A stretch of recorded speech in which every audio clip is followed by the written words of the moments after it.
Okay, good morning. This is Richard Hsu, host of Hsu Untied. This morning, I'm very pleased and honored to have with me as my guest Hermann Simon, who's the founder and honorary chair of Simon-Kucher Partners. Hermann, welcome to the program. Richard, I look forward to our discussion. So, Hermann, take me back to 1985, and you were a student at the time, a doctoral student. What made you decide to start this interesting consulting firm? Yeah, I became a young professor at that time, and I had always the ambition to have an impact on practice. And a defining moment was an encounter with Philip Kotler, the marketing guru, a few years earlier. I told him about my research in pricing and said, I would like to have an impact on practice. He said, every young researcher wants that and nobody achieves it. And he gave me one important tip. He said, there is one guy in Chicago who calls himself a price consultant. So that was new, that you can make a living from price consulting. And maybe that was the seed of the idea to apply my more academic theoretical research to practical problems. And we did some projects out of the university, but then I learned to be professional in consulting, you have to set up a separate unit. And I started the company together with my first doctoral student, Dr. Eckhard Kutscher. That's why it's Simon-Kucher Partners. Now, tell me about your academic focus. What were you focusing on as a student about? What was the theory of pricing that you were studying or trying to demonstrate? My doctoral dissertation was on pricing strategies for new products. So I developed models, how you can predict the life cycle of a product, how you can control it with pricing like skimming pricing, penetration pricing, and these strategies which were described qualitatively in the literature. I quantified these concepts, and I had a very good foundation in theoretical economics, very mathematical and quantitative. And price is a number, cost is a number, sales is a number, revenue. So it's actually a quantitative game, you could say. And we applied these theory, we made them applicable. So we are a pioneer in this field. And we started small, it developed slowly. But a few years later, I gave up my professorship and went full-time into the company. At that time, we had about 30 people. And we had only one office in Germany. And then we developed a vision, we want to become a global consultancy. And that induced us to open our second office in the US, because I said, if you want to become a global consultant, you cannot just go to another German-speaking country, to Vienna or Zurich. You have to go into the Lions Den, and we opened the second office in Boston. What intrigued you about pricing at the beginning? Like, why did you even want to do a PhD in that topic? We had a professor in theoretical economics who was a big fan of pricing. He published a thick book, Price Theory. That was purely theoretical, but it fascinated me. And my ambition was to translate that into practically applicable models. So I profited from the theoretical foundation and sort of translated it into practical work. What would you say is the most misunderstood aspect of pricing? Because when I think about it, I mean, it seems so easy. Charge as high of a price as possible. I mean, doesn't everybody want to charge the highest? Yeah. I mean, like, but tell me, what is the most misunderstood thing about pricing? Yeah.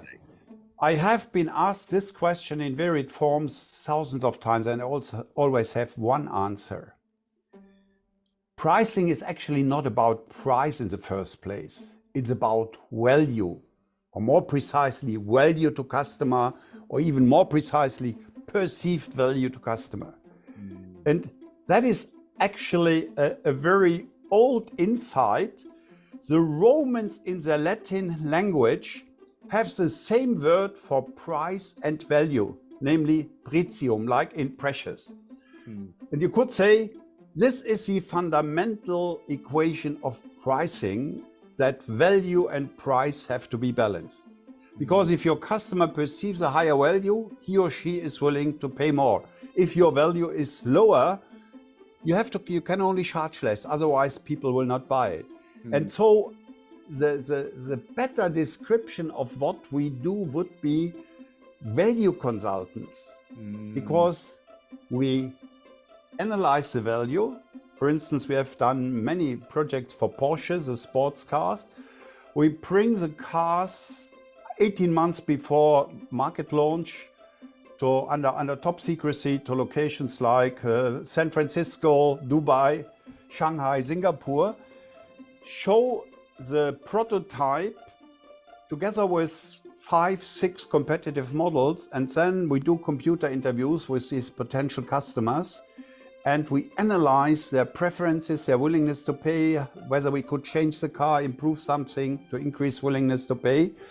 So we built a very quantitative model, predict market shares at different configurations of the model and different prices.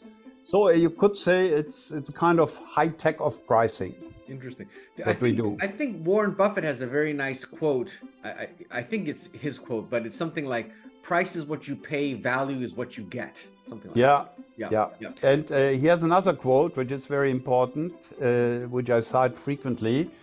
That's pricing power is for me the most important determinant of the value of a business.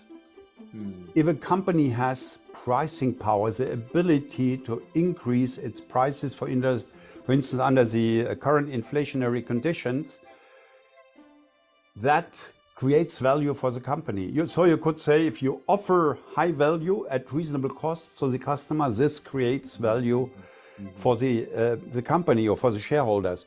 For instance, in the current situation, let's look at Apple's iPhone. If Apple would increase the price by 10%, I guess they would lose very few customers, maybe 3%. So the price elasticity, as we call that in theory, would be 3 divided by 10.3.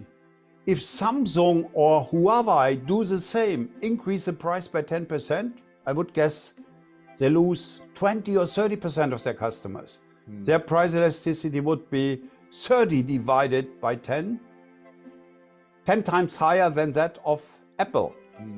And this concept has attracted a lot of attention from the side of investors, and it was initiated by Warren Buffett a couple of years ago.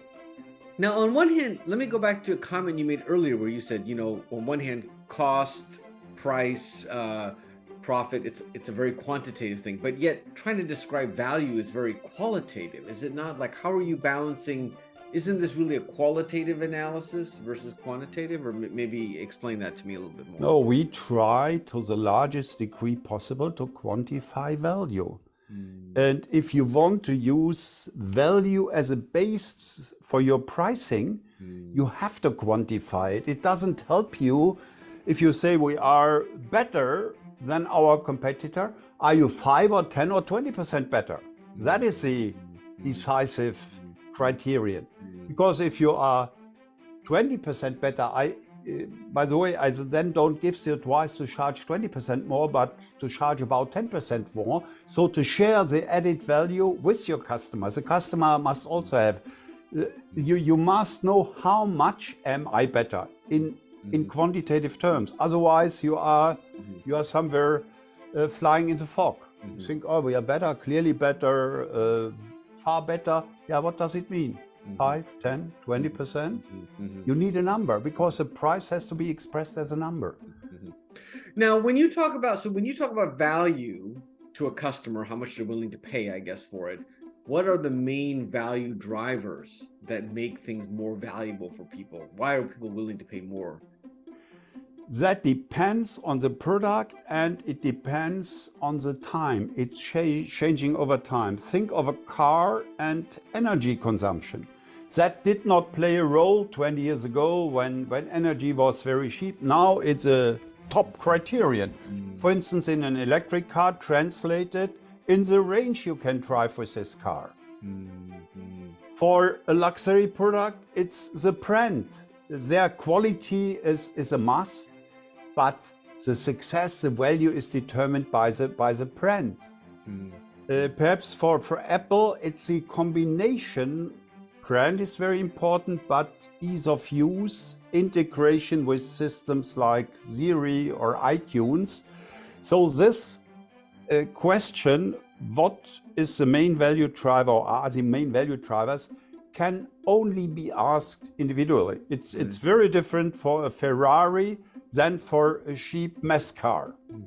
So in the course of your career, you must have worked with just an amazing array of companies and products. I mean, it must be dizzying, the range of things you worked on. Yes, that's true. We cover all industries from banking. Actually, our biggest sector is life sciences, pharmaceuticals, medical technology, because these are very, very complex products, but we also do big industrial projects where product, complex service offerings come into play. We have more than 40 unicorns in the Silicon Valley as clients. That's also a very, very interesting area because the technology makes many new pricing models possible, which have not been possible in the old world. Just to give you a simple example, think of a scooter which is rented per minute. Socrates, the Greek philosopher 2,500 years ago, suggested that the value of a product is not derived from the ownership, but from the actual use, what we call value in use today.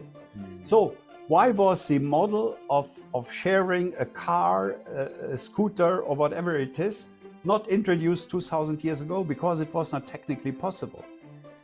If in the transaction model you sell the scooter, it's one transaction at, say, $1,000. Very simple. If you rent it by the minute, it's thousands of transactions which have to be processed at marginal cost of zero. So only the modern technology made these new models like sharing, pay-per-use, etc. possible. And we have seen more pricing innovations in the last 20 years than in the 2000 years before. And that's driven by technology. Yeah, fascinating. Now, do you have a favorite industry, or what industry that you have would be a specialization for you in any way? Yeah, the healthcare, life sciences, pharmaceutical industry is very interesting. I would say they are probably the most sophisticated. But the tech industry is also very interesting because they have so many new tools and levers which you can move. So I think, if I look back at my 40 years or so in consulting, the automotive industry was also quite interesting. And it's again getting very interesting because we have all these new electric car sharing mobility models. So these are a couple. And what is also very, very interesting is totally unknown to consumers, what I call deep tech. Let me explain what I mean. Apple is high tech. SpaceX is high tech. Everybody knows it. It's like a mountain. Like a mountain, you see it. The German companies are rather deep tech. You don't see it. It's, so to say, underwater. Let me just have you make a guess. How many suppliers does Apple have in Germany? I have no idea. Guess. The way you're asking the questions, hundreds. 767. Wow, amazing. You don't know any of them. Right. Just to describe another example of, or two examples of deep tech. Probably the most sophisticated technology today is so-called extreme ultraviolet lithography, EUV for short. Okay. These are the machines on which the ever more miniaturized chips are made. And there are two German hidden champions in that game. One makes the so-called laser amplifier. That's Trumpf, the global leader in lasers. This machine has 450,000 parts, components. Wow. The surface, the temperature on the surface of the ship with the laser is 220,000 degrees Fahrenheit. That's 40 times the temperature on the surface of the sun. And this machine shoots 50,000 tint drops per second on the ship, on the electronic ship. But nobody knows this thing. And there's another supplier which is even more complex. That's size. They contribute the optical system. With this system, they have reduced the distance on the ships from 195 to 13 nanometers, extended Moore's law by more than 10 years. And experts say that's not rocket science. That's far beyond rocket science. Wow. And that's what I call deep tech. Nobody knows anything about these technologies. And this EUV system, they have a monopoly in the world. They are not allowed to deliver to China, for instance, prohibited by the US. And this is also very interesting, this deep technology from a value and pricing perspective. So we have many customers. I call them hidden champions because they are champions, global leaders, but nobody knows them. And one of my recent books is this one, Hidden Champions in the Chinese Century, appeared this summer, which describes the strategies of these unknown mid-sized global market leaders. Interesting. Tell me, are you doing any work in the streaming space, the video streaming space, which seems to be a topic of great discussion? Do you have any? Do you have any high level thoughts about that space? We had yesterday a webinar with 250 participants, and one of the presentations was from Lisa Jäger. She is in charge, a female partner, and we do a lot of work there because they are under the streaming services, Netflix and the others are under pressure, and they have to invent new business models, including advertising, freemium for basic services, paid, adjustable rates, etc. So this is, I count that as part, say, of the tech area, where we have all opportunities to create very sophisticated pricing and revenue models. Does the phone tend to ring more when the company is doing well or when it's in trouble? I would say the phone typically rings when we have kind of an inflection point. A new competitor is entering. Chinese are coming into the market, or in the pharmaceutical sector, a patent expires and genericas are introduced. Or e-commerce had a strong impact on traditional retailers where they don't know how to react. So I would say the typical situation companies call us is when something changes on the side of the consumer, of the environment, on the procurement side. So they have to adjust their value offerings and their prices. Now, let me ask you, being a former lawyer myself, do you do consulting with law firms and professional services? Yes, we also do that. So that's part of our unit, which we call business services. I see. For lawyers, for auditing firms, etc., we have done a lot of work, but mostly B2B, not B2C. Yeah, that makes sense. Yeah. So in the services business, I'm just curious. I mean, again, kind of to your point, the value drivers are completely different, and again, it's so very specific to that industry, right? There's no generals. It's different from products and everything. Is that right? Yes and no.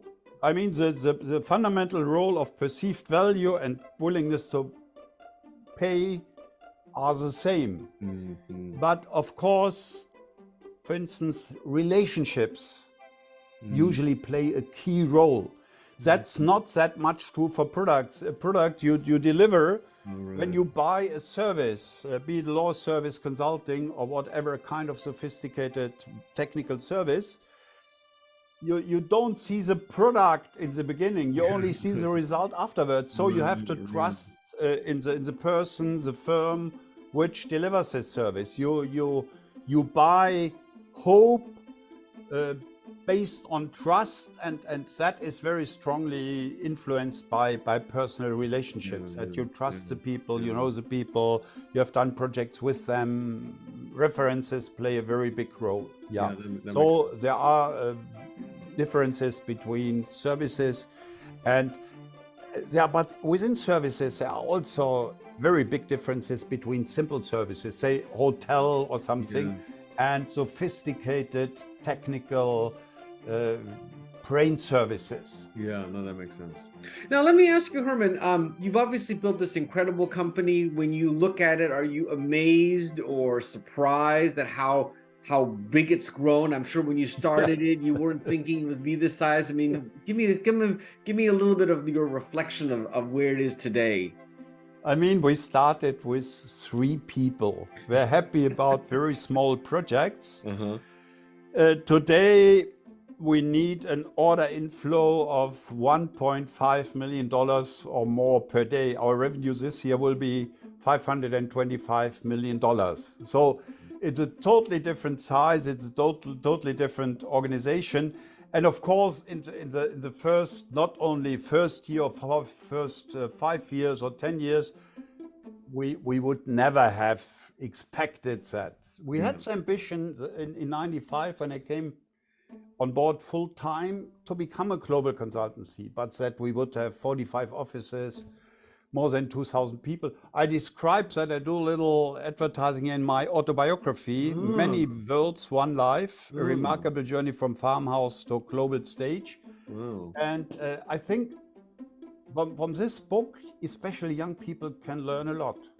I am a farm boy from a rural area. And if you have the courage, the stamina, you can make it on the global stage. Interesting. And you have to remain modest, not become arrogant. All these things are very, very important. And of course, key is people. I started together with my first doctoral student. The next 3 consultants we hired were also doctoral students of mine. So these 4 people, myself, 5 people, that was the core team for the first 20, 30 years. They all stayed with the company their whole lives. They are retired now.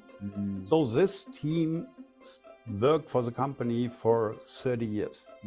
And having people on which you can rely, which are competent and which are loyal, that is the building stone for long-term continuity and success, I think. Interesting. So people are the core of success. So what are you doing now? You're not consulting anymore actively? Do you still get involved in some pricing projects or now or no more? No, I'm no longer involved in operative consulting. Occasionally old clients call me, and very rarely I show up in person, but I delegate that to younger partners.